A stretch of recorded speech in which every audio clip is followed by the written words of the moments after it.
નવસારીના પારસી સમાજમાં વર્ષોથી ઘી ખીચડીની અનોખી પરંપરા જીવંત છે, જે વર્ષ 1801ના ભયંકર દુકાળ વખતે વરસાદ માટે કરવામાં આવેલી પ્રાર્થનાની સ્મૃતિ રૂપે ઉજવાય છે.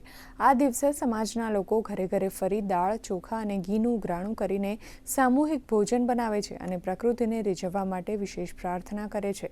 આ પરંપરાગત લોકગીતો સાથે ઉજવાતો ઉત્સવ માત્ર ધાર્મિક વિધિ નથી, પરંતુ તે પર્યાવરણ પ્રત્યેની કૃતજ્ઞતા અને સામૂહિક એકતાનું પ્રતીક છે. નવી પેઢીને વારસા અને પ્રકૃતિ પ્રેમનું શિક્ષણ આપતી આ પરંપરા આજે પણ માનવ કલ્યાણ અને સારા વરસાદના આશીર્વાદ માટે નિષ્ઠાપૂર્વક નિભાવવામાં આવે છે.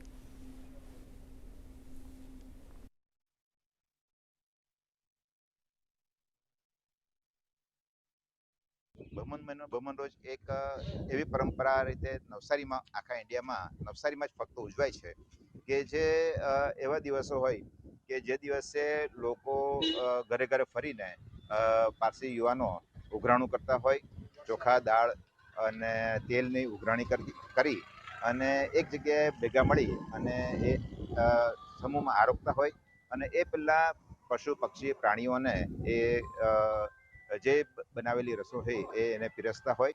અને એટલા માટે હોય કે જે ઉનાળાના 4 મહિના ખૂબ સખત ગરમી અને સખત તાપને લીધે ધરતી પાણી માટે તરસી રહી હોય અને એ વરસાદને રીઝવવા માટે આજે પારસી યુવાનો ઘણા વર્ષોથી ફક્ત ઇન્ડિયામાં નવસારીમાં જ આ પરંપરા ચાલે છે. આજે બમન મહિનો અને બમન રોજ છે ને આપણા નવસારી શહેરમાં વર્ષોથી આ પરંપરા ચાલતી આવેલી છે કે આપણા પારસી યુવાનો ઘરે ઘરે જઈને દાળ, ચોખા બધું ઉઘરાવે છે અને પછી એનું સાથે મળીને એ લોકો ભોજન કરે છે.